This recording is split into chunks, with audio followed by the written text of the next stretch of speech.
This channel does not promote any violent, harmful, or illegal activities. All content provided by this channel is meant for an educational purpose only.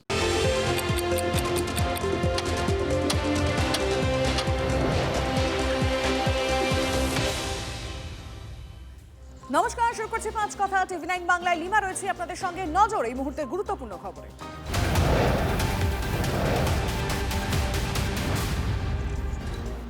পড়ুয়া বিক্ষোভে পুলিশের লাঠিচার্জ, কড়া পর্যবেক্ষণ supreme কোর্টের। Supreme কোর্টের কি পর্যবেক্ষণ জানবো আমাদের প্রতিনিধির কাছ থেকে।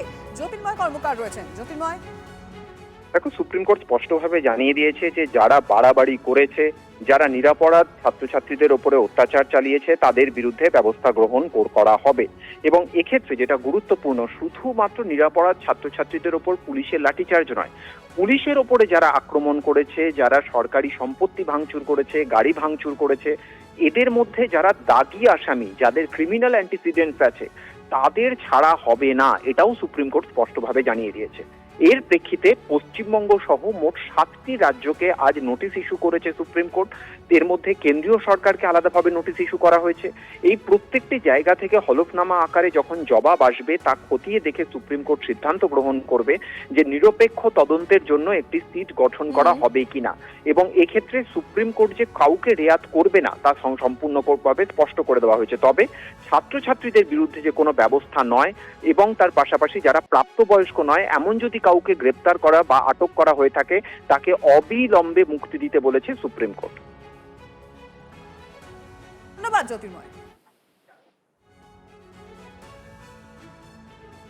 हमारा जो एक जो की डिमांड था वो था कि एफआईआर सारे विड्रॉ होंगे सारे प्रोटेस्टर्स के खिलाफ, एंड फ्यूचर में भी कोई ऐसे एक्शन, रिटेलिएटरी मेजर, कोई भी एक्शन सरकार नहीं लेगी किसी भी प्रोटेस्टर के खिलाफ। अगर एंड ये लिखित में जो रिटर्न गारंटी होना चाहिए वो आ जाना चाहिए आज तक, मतलब कि ट्यूसडे तक आ जाना चाहिए। सरकार को भी समझना चाहिए कि हमारा जो डिमांड है वो जैसा गारंटी दिया था, जैसे देश के सामने उस प्रेस कॉन्फ्रेंस में दोनों मिनिस्टर्स ने गवर्नमेंट ऑफ इंडिया के बिहाफ पे जो एग्री किया था वैसे ही डिमांड आपको रखना पड़ेगा। अभी अगर सुप्रीम कोर्ट बोल रही है कि जिनके ऊपर एफआईआर्स है पहले से उनको मत छोड़िए, तो वो हमें मंजूर नहीं है। हमारा जो डिमांड है वो क्लियर है एंड उसी के हिसाब से होना चाहिए, क्योंकि उसी चीज पे एग्रीमेंट भी हुई थी।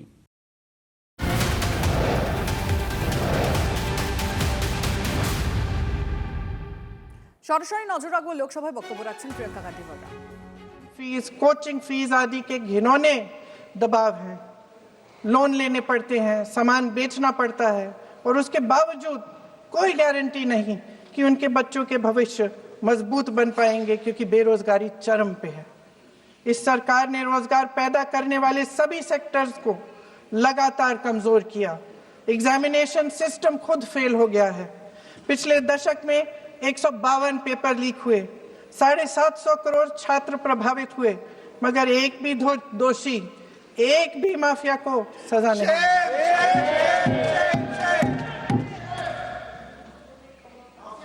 हमारे एजुकेशन में आरएसएस के प्रचारकों को भर भर कर उसे खोखला बना दिया है। जबरदस्ती एनटीए बनवाकर सिस्टम का केंद्रीकरण करके उसे और भी उलझा दिया। देश के कुल बजट में, हाँ जी जबरदस्ती, आपने अभी अभी सुना तमिलनाडु के हमारे साथी क्या कह रहे थे। देश के कुल बजट में एजुकेशन बजट की हिस्सेदारी हर साल बढ़ाने की बजाय घटती जा रही है। 1.4 लाख करोड़ रुपया का पूरा बजट एजुकेशन बजट है और 1.32 लाख करोड़ सिर्फ नीट देने वाले 22 लाख बच्चों के परिवारों से हर साल खींचा जाता है। एक और शर्मनाक आंकड़ा भी है, 1.4 लाख करोड़ रुपया हमारा पूरा एजुकेशन बजट और 16 लाख करोड़ रुपए जो मौजूदा सरकार ने बड़े उद्योगपतियों के लोन माफ किए हैं। सोचिए कि इस सरकार की प्राथमिकताएं क्या है। सच ये है अध्यक्ष महोदय कि जिस तरह अस्पताल में उस छात्रा की मां का विश्वास पूरे सिस्टम से हट गया है, उसी तरह देश के युवाओं का भरोसा इस पूरे सिस्टम से टूटा है। और जब इस तरह देश के भविष्य हमारे युवा निराश होकर सरकार और सिस्टम से अपना भरोसा हटा देते हैं, तो उस भरोसे को फिर से बनाने के लिए सिस्टम के अंदर से जवाब नहीं ढूंढा जा सकता, उसके दायरे से बाहर निकलना पड़ता है, नए सिरे से ठोस प्रयास करने पड़ते हैं। अफसोस की बात यह है अध्यक्ष महोदय कि इतना हो जाने के बाद भी आदरणीय प्रधानमंत्री महोदय जी और उनके साथी इस सच्चाई को समझ नहीं पा रहे हैं। वे अभी भी ये सोच रहे हैं कि पीआर, नैरेटिव चेंज और पालतू मीडिया के सहारे एक बार फिर उनकी नैया पार हो जाएगी। परसों शिक्षा मंत्री जी ने शर्मनाक परिस्थितियों में अपना इस्तीफा दिया और कल यहीं मकर द्वार पर मेरे सत्ता पक्ष के सांसदों ने जिंदाबाद के नारे चिल्लाते हुए उनका संसद में ऐसे स्वागत किया जैसे मानो कोई सुपरस्टार पहुंच गए हैं। विडंबना देखिए महोदय, जब भूतपूर्व शिक्षा मंत्री को मुकुट पहनाया जा रहा था, स्वागत हो रहा था उनका, तब महाराष्ट्र में एक परिवार पेपर लीक पीड़ित अपनी बेटी की आत्महत्या का शोक मना रहा था। आपकी सरकार ने देश के करोड़ों छात्रों को क्या संदेश दिया? आपको किस बात का गौरव है, किस बात का अभिमान है? ये कौन सा अहंकार है? जहां आंखों में शर्म होनी चाहिए, वहां बेशर्मी और स्वागत के नगाड़े बजाए रह रहे हैं। एक तरफ मातम है, दुख है, यहां आप फूल माला डाल रहे हैं। कोई आप पर कैसे यकीन करे? प्रधानमंत्री महोदय जी ने नया शिक्षा मंत्री चुना, एक ऐसे व्यक्ति को इस पद पर आसीन किया जिसने एक गर्भवती महिला के बलात्कारियों की रिहाई पर अपनी सहमति व्यक्त की, खुशी जताई। देश की करोड़ों लड़कियों को प्रधानमंत्री जी ने क्या संदेश दिया? सर, अखबारों में है, अखबार में नहीं, मेरा कुछ भी बोल के चले जाते हैं क्या? ये तो कैसे, क्या है इनके पास? ऐसे ही कोई आरोप लगा दीजिएगा, कोई नियम कानून नहीं है।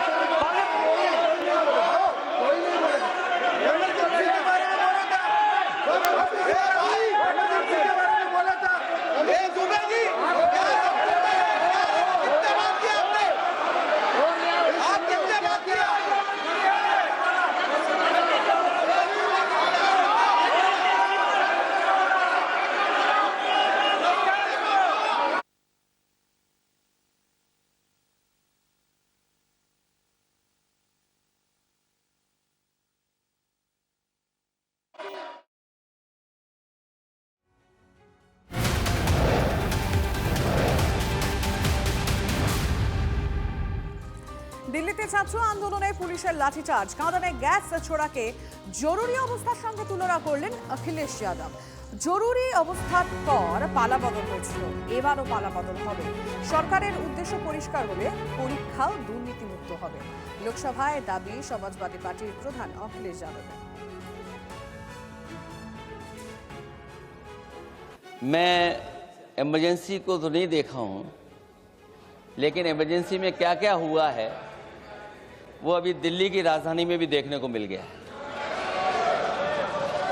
आंसू के गैस के गोले और लकड़ी में लगा हुआ कुछ कील का और कांटे की चीजें, उस समय करंट नहीं लगाया जाता था, इस बार करंट लगाया गया। तो ये इमरजेंसी के बराबर ही हुआ है हमला,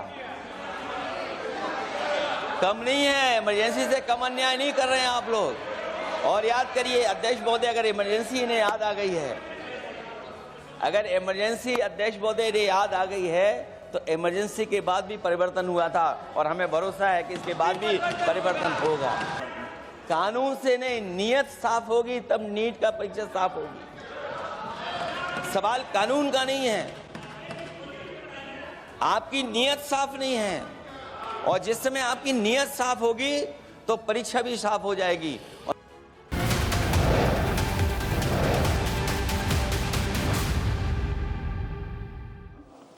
कि बिना तथ्यों के हमें इस तरीके के सदन के पटल पर बात नहीं होनी चाहिए।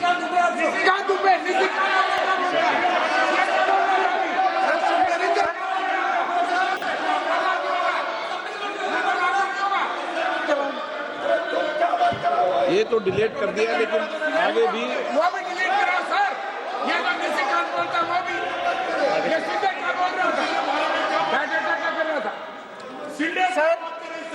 सर जो प्रहलाद जोशी जी ने बिल्किस बानो के बलात्कारियों की रिहाई पर जो बयान दिए, उसका प्रमाण मैं आपको दे दूंगी, मैं भेज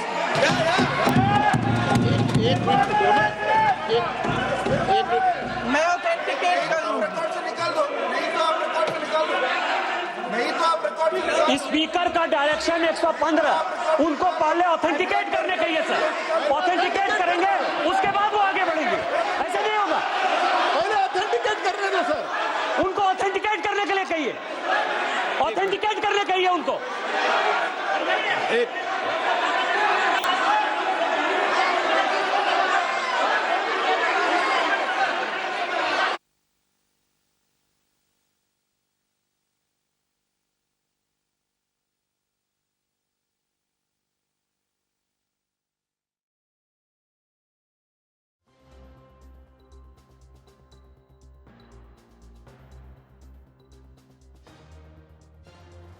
The bill that is being discussed is not a solution. Rather, this bill is an admission. It is an admission that the NDA and the BJP government have failed. It failed to protect examinations. It failed to protect the students. It failed to protect the merits. And today, after the failure exploded across the country, it wants Parliament to believe that increasing punishment will erase 12 years of incompetence. Well, it will not. This government has mastered one art. Whenever governance fails, they change the law. Whenever administration collapses, they increase punishment. Whenever institutions fail, they announce another committee. But governance is not done by headlines. Governance is measured by outcomes.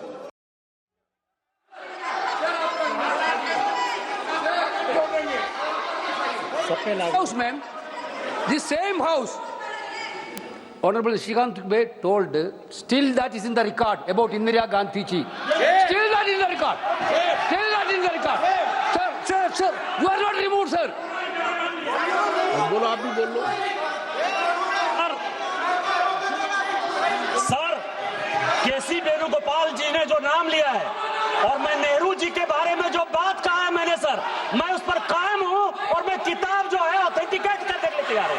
Ayyaz थे नेहरू, अय्याज थे। मैं फिर दोबारा repeat कर रहा हूं, I am again repeating. यही fact है और वो किताब में ऑथेंटिकेट करके दे रहा हूं। I am authenticating that book.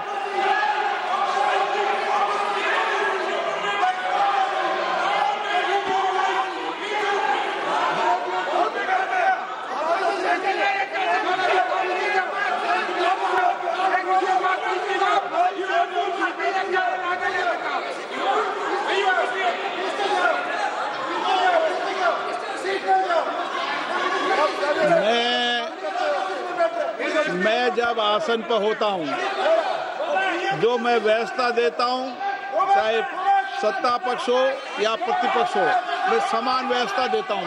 मैं जब आसन पर होता हूं,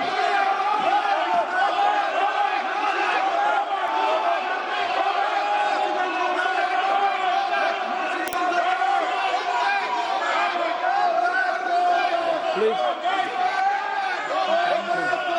बोलने दो, आप उनको बोलने दें, उनको बोलने दें। नो, अरे आप उनको नहीं बोलने देना चाहते? चलिए 114 प्लीज चाहिए। सर प्रियंका जी को ऑथेंटिकेट करना चाहिए और जो मिस इन्फॉर्मेशन कर रहे हैं, नहीं तो मिस इन्फॉर्मेशन के लिए कार्रवाई करना चाहिए सर। ये क्या कुछ भी बोल के चल सकते हैं क्या? और procedure for the minister the correcting the mistake 114 में अगर वो आपने रूल का जिक्र किया 353 में, मुझे कोई नोटिस नहीं दिया, मैं इधर प्रेजेंट हूँ और मैंने ऐसे कैसे बिना ऑथेंटिकेशन बोल सकते हैं मुझे बिना नोटिस दिए हुए।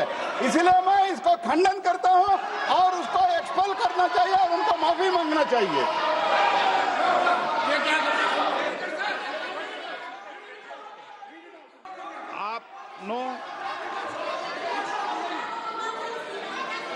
आप बोलो तो विधेयक में बोलो, ये मेरी अपेक्षा आपसे। प्लीज छोड़िए इस विषय को, छोड़िए।